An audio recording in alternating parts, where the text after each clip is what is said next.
Skip that last one. So these slides were prepared before I had a lot of my information ready. So some of it's not in the slides, and I'm just going to speak to some things here. Hey, it worked. Okay. Just as an overview, we'll talk about some changes since we last got together, what we're doing with the registries, some of the relevant IETF work that we're doing, and a little bit about DNSSEC, not very much. Since the last meeting, we've launched our new IANA website. If you go to it, it should be a lot more easy to navigate. And if by any chance you find links that don't work, please let us know. We think we caught everything, but transitions are hard, and we may have missed a few. We've enabled IPv6 transport for web, DNS, and mail. The IPv4 registry format has been updated. We've tried to make it more clear what things are unallocated, excuse me, which things are unallocated, which things are actually reserved for specific purposes, and which have been allocated and to whom. The IPv4 registry XML sample has been published, and I'll be giving the URL for that later in the talk. And the AS number registry actually has been updated since this slide was prepared.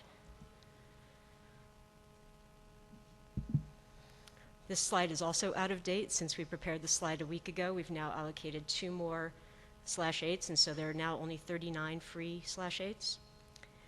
The XML sample format, as you can see up there, that's the URL. The idea here of switching all of our registries to XML, converting them to XML, is to give us a lot more flexibility in how we prepare the data and feed it out to people.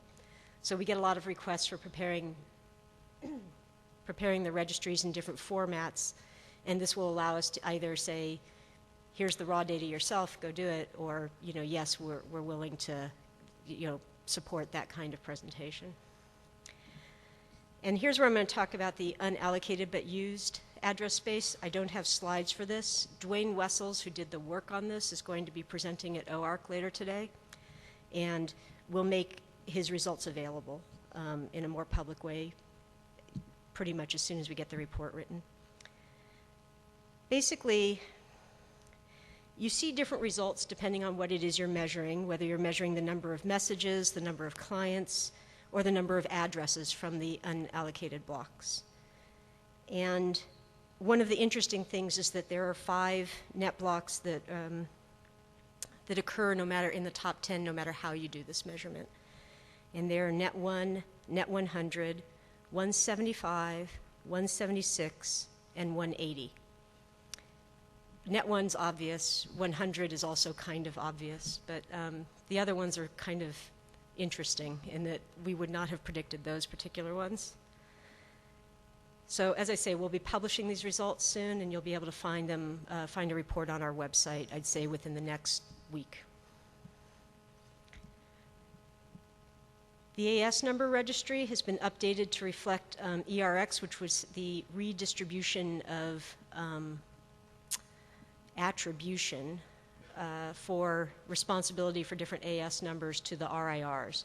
So it used to be that everything was listed as being supported by AARON, when in fact they may have been distributed by RIPE or APNIC or one of the other RIRs, all the old legacy allocations.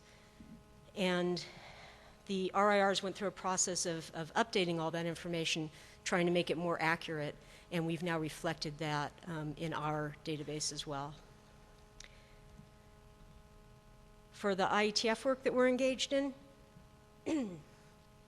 RFC 3330 BIS, this is to update the assignment of Net 14 to the X25 networks.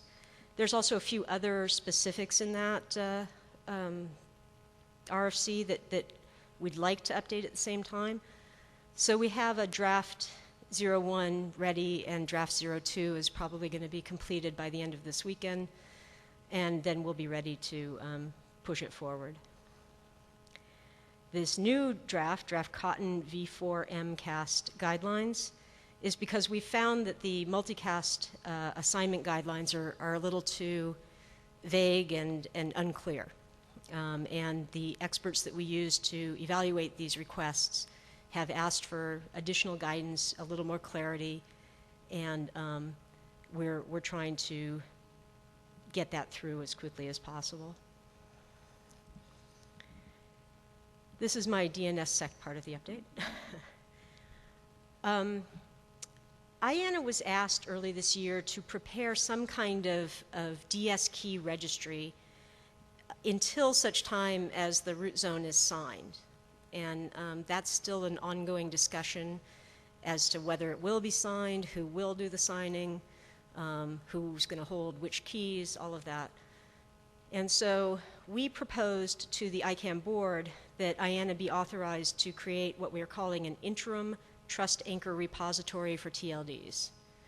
It's only for TLDs.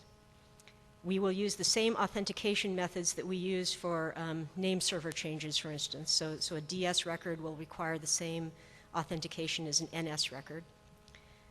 And the board essentially approved this at their last time before last meeting. We're going to retire the service 60 days after the root is signed. So once we have the signing done, we're going to set an end-of-life date for the registry. We're not going to archive it. We're simply going to take it offline at that point. We don't want it to be an alternative resource for DS records. Initially, it's going to be a distinctive service, and by that we mean you're going to have to send in requests for it separately.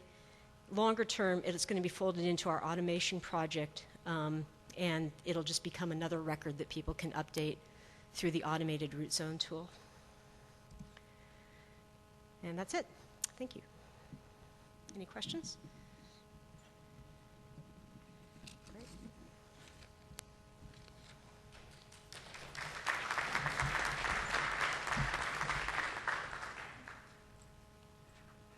Sorry, I was a bit slow to come to the microphone. I have an update to your, you had the IETF Work slide. There's also draft cotton TSVWG IANA ports, which is a planned update for how you get a port for TCP and UDP.